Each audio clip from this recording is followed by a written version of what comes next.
and the one that I've heard of just in the 2 days or 3 days that we've been here have been young animals. And I think these lions hunt either under cover of darkness or in broad daylight when they can run down a young animal. So they'll run down, say, a young wildebeest or a young warthog, or ambush a warthog, perhaps because the warthog can't see so well. Apparently these lions eat a lot of warthog.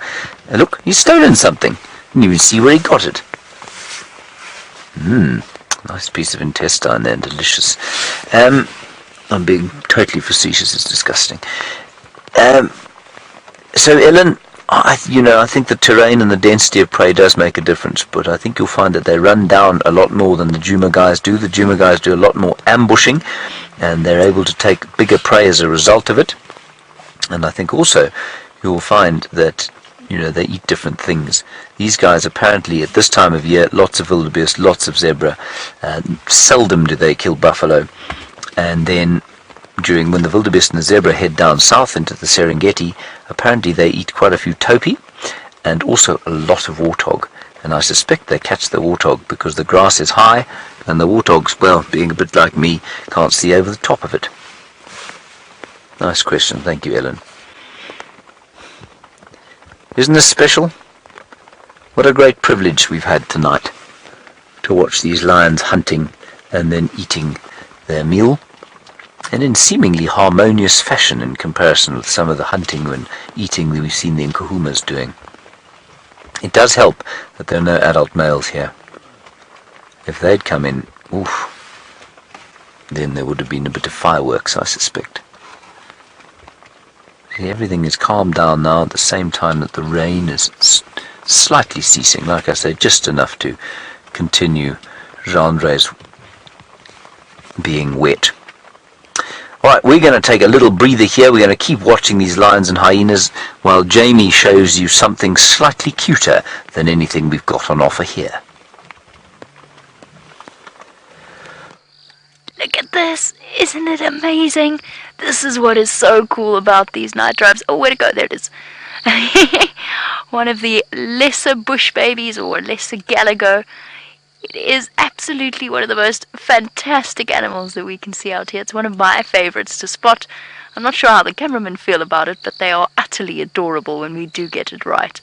And they just bounce from tree to tree in the most amazing way.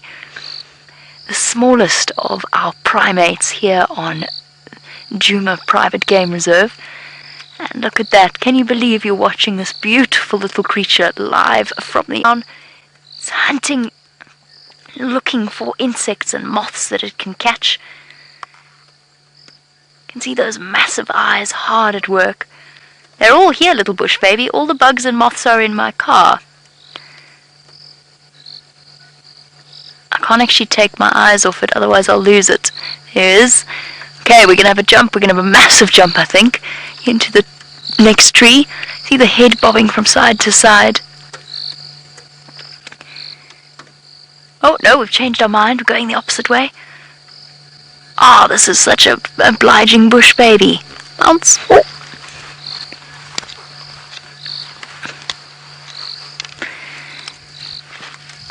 Look at you go. They really are one of my favorite animals to look at. So up until recently they have been surviving on tree sap, but now they have an insect boon after the rain. Climbing right to the tippity top of that tree. Still there. Just hidden behind the branch. You can just, there we go. Isn't it adorable?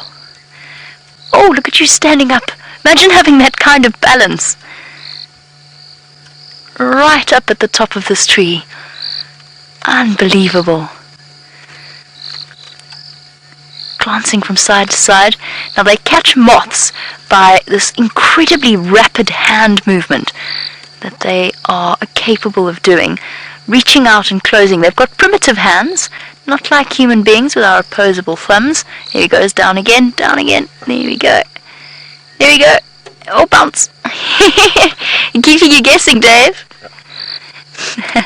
This is why I feel like our cameramen are probably some of the best in the world, because they have to deal with sneaky little creatures like this bush baby. It's It's got a piece of stick hanging from its tail. The thorns have hooked into the tip of the fur there.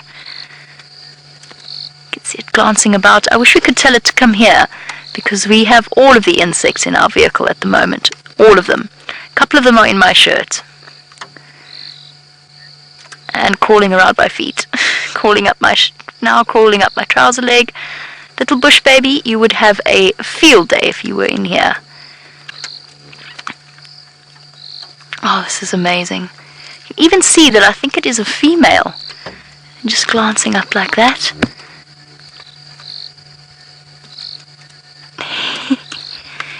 And it is very definitely on the hunt. How cool is this? Oh, we know of a couple of bush baby nests, but I've decided this evening we're doing a border patrol to get an idea of just what the boundaries of Djuma hold. This is what we in South Africa call a nahapi, which means a little night monkey, which I think is an even better name than a lesser bush baby. The name bush baby comes from the call of the greater bush baby. That sounds very much, stopping for a little grooming session there. Sounds very much like a crying baby. It really does. Wah! Oopsie. I have to concentrate on looking at the bush baby in real life and looking at what Dave's looking at through the camera.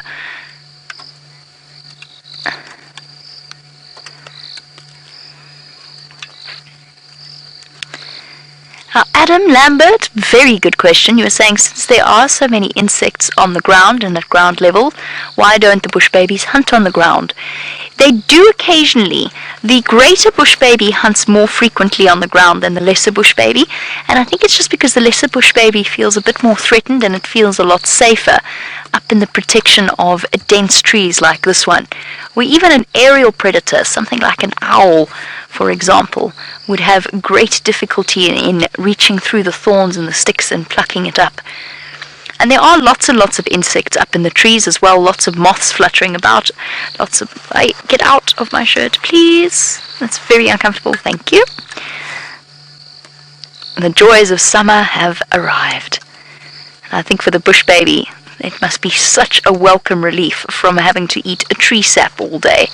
Well, I say all day, all night, of course. They are totally nocturnal.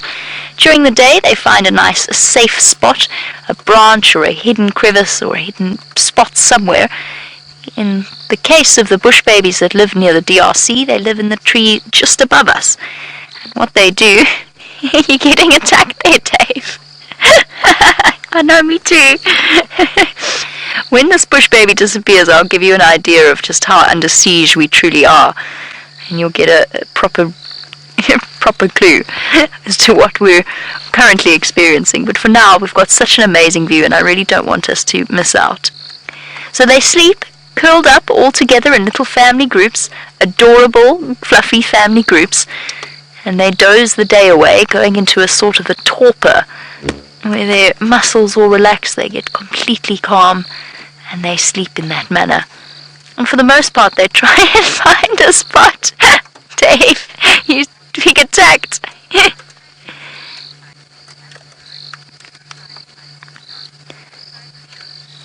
And Amy, you say this is your first bush baby sighting.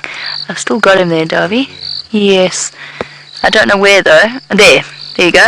There you go. Up a bit. And they're in. Down a bit. Down a bit. There. That's its tail. Amy says this is her first proper bush baby sighting, that they have been just before two glowing eyes in the dark. And Amy, I'm so glad. Amy, did you ask us to find you a bush baby once before on a sunset safari? I know I was asked by an Amy. I'm just not sure if it was you. It was a good few months ago.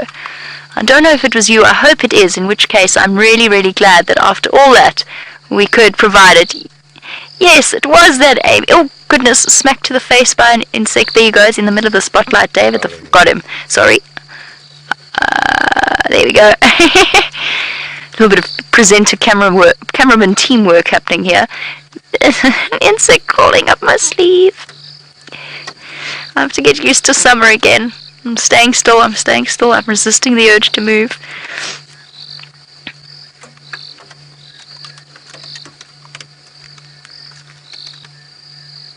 Just the little tail there. I think it caught something actually, or it might just be grooming again. One wonderful thing that bush babies do, for those of you that are thinking, oh, wouldn't that make a lovely little pet? Well, first of all, they bite, but second of all, they urinate on their feet to mark their territories. Hold on, Dave.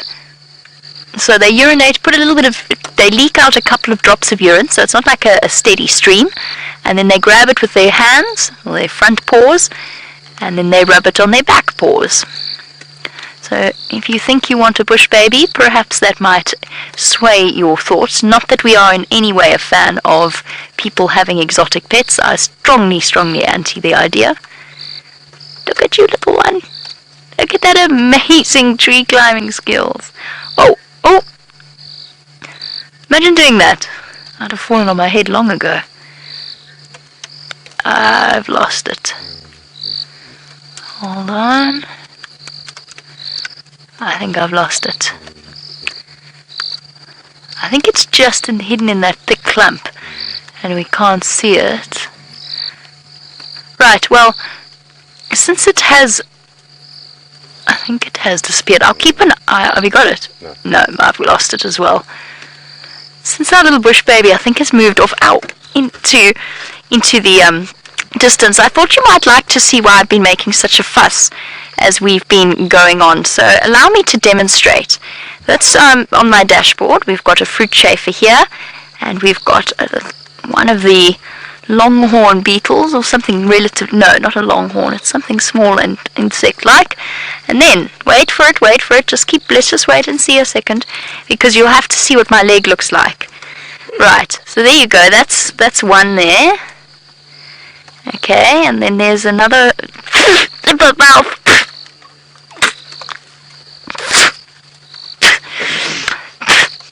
Okay. Yummy. I didn't swallow it, just by the way. Yeah, no, just have a look at my leg. No, that's just one. Look here, Dave. Oh my god.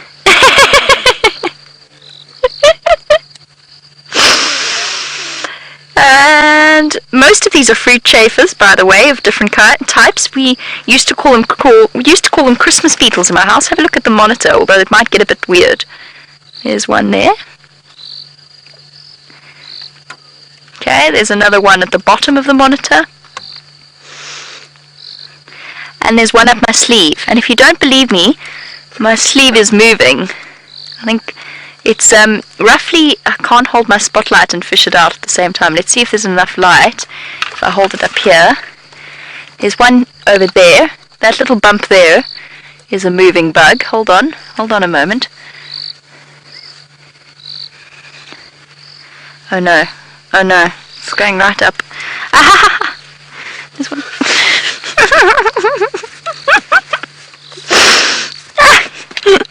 Okay, it's out somewhere.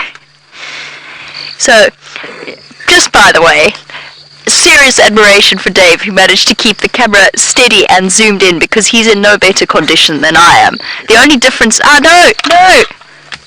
Owie! Yes, it's biting. It's not actually biting me.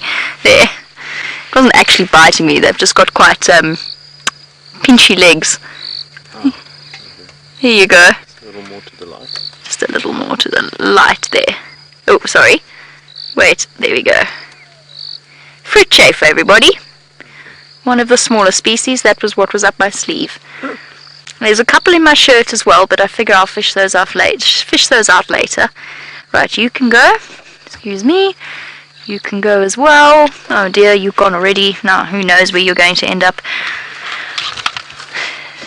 The joys of a life of a field guide in summer in the bush. Shall I check and see if our bush babies emerged? I don't... Ah!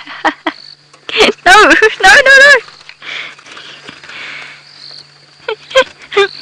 Oh, okay, well, apparently we're finishing up for the evening, which comes as a surprise. Wait, there's one more. Okay, it's gone. It's just gone into my sleeve. There it is. Wait for it. Okay, I've lost it. It's vanished into my sleeve somewhere. Apparently finishing up for the evening. So for those of you that joined us, a massive thank you. I hope you had a wonderful time. A big thank you to Dave for his fantastic camera work, as always, as well as to our lovely ladies in Final Control, and a huge thank you to all of you for joining us. Until next time, when we see you again, bye-bye for now, and have a wonderful day.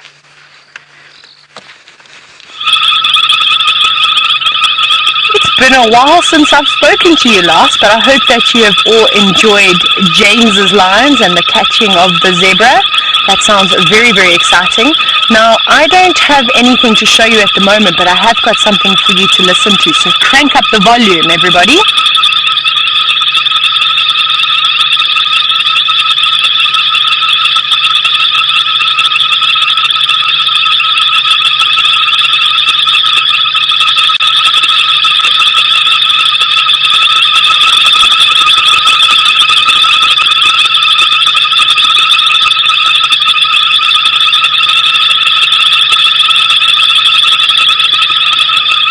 You hear all those frogs chattering away.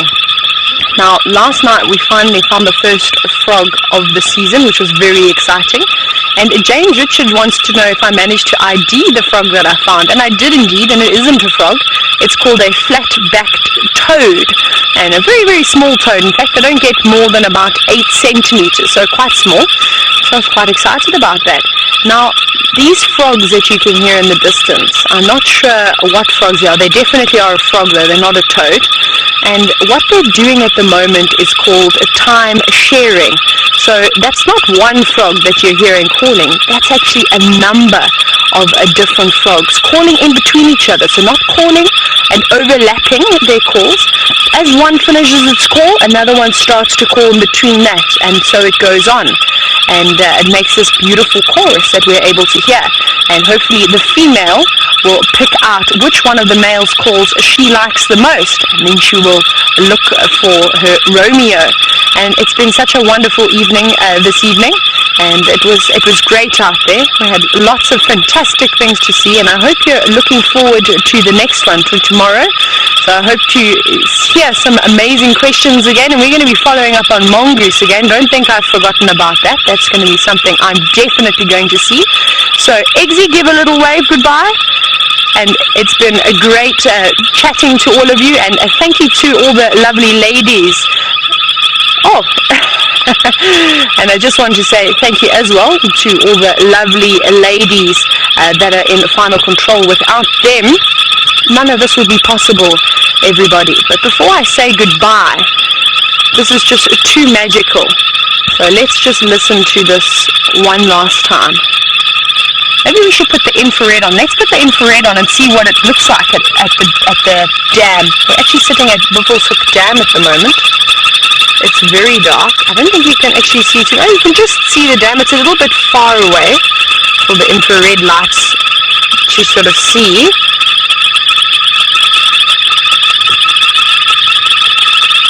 But nothing happening at the dam tonight. So while you listen away to these wonderful frogs, it was once again a wonderful evening, and I'll see you all tomorrow for another safari marathon.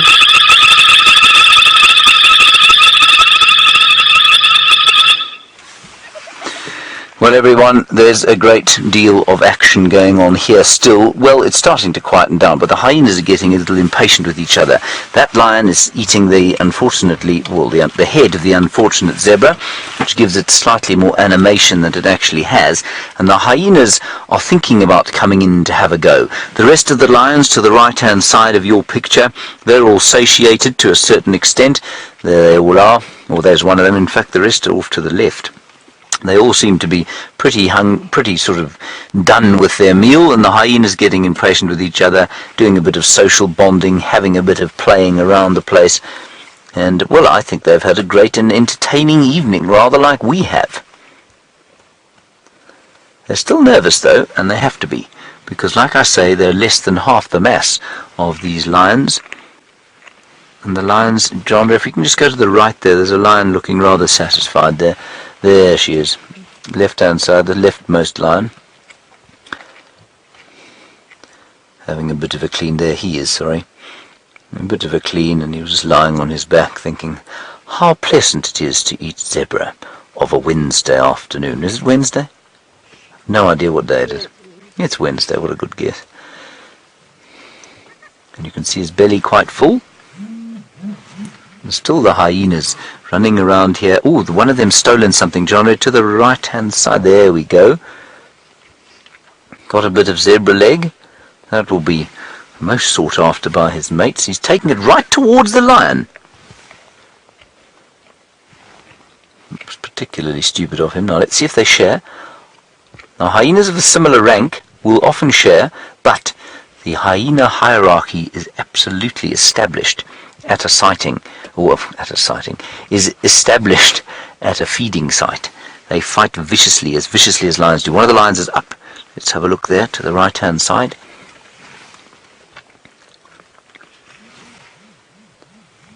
There we go.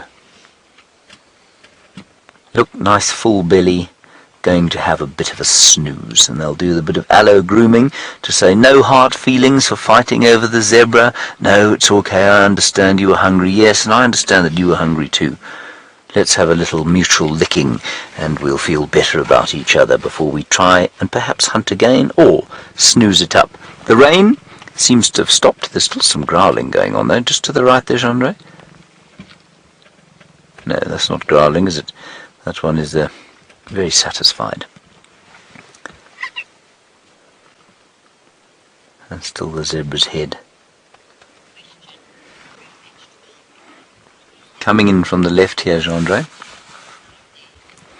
Hello, Audrey. You're 12 years old and you say, can we hear the calling of the other zebras now that this one's dead? Audrey, we didn't hear any of that, you know, and I know why you're asking. Probably because you watched that young zebra being killed at Jeandre a little while back. Look at them playing there. They're all so well fed, everyone. That's why there's no serious fighting going on here. Audrey, we didn't hear any of that, and I think it's just because it's night time. I think perhaps the rest of the herd panicked and just ran away, or even, we've seen a number of orphaned young animals here, wildebeest and zebra. Maybe it's an orphan, and maybe it wasn't with a herd. And maybe that's why they didn't call. But you know, throughout the day, even sitting way up at the lodge where we're staying, called Ngama Mara, there you can hear zebra calling at each other. That wah, wah, wah, wah, wah, wah, wah, wah. How's that, Jeandre? Beautiful. Thank you. Jeandre says, beautiful. Anyway, that's what we can hear from the top where we're sitting, and that's the zebra calling at each other. They might not necessarily be alarming at each other, but that's them calling. Let's just have one last look at the lioness. See what she's doing there. All in infrared light. We are, just to keep you posted, every time I say, ooh, Jeandre, go left or right, it's not because I can see in the dark with infrared. It's because because everything's settled down now, we're casting a very dim sort of white torchlight around the place just to see if there isn't any kind of action going on. That is, yes, that's slightly disconcerting. Look at the size of the lioness's paws compared with the head of that zebra. So everybody, if you are feeling a bit sensitive, I'm sorry about that. That zebra, obviously, I know you can see its eyes, but clearly it's not feeling any kind of pain. And if this is a little bit disgusting for you, I'm sorry, but this is what happens. This is the raw savagery, awe-inspiring as it is, of the African wilderness. And that zebra, I promise you, wouldn't have felt a thing. It just would have suddenly thought, ooh, there's something amiss here, and then ba-bum, and would have been smacked by all 6 of these lions. Just look at the size of her paw there, everybody. That's about the same size, well, a little bit smaller than my hand.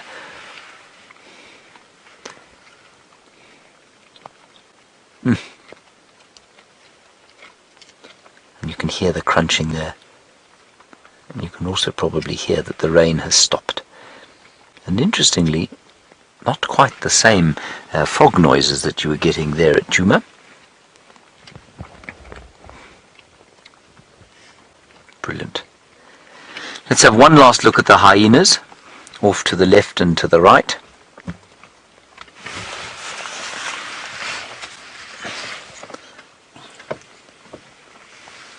And then I think we'll probably call it quits for the evening.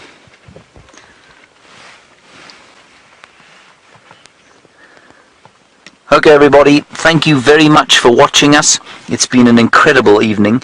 We're going to probably make our way home and see what happens. And we'll join you, of course, tomorrow. Big thanks to the Final Control, to Jeandre for his manful work on the camera today. Big thanks to Jamie and Taylor and the team at Juma.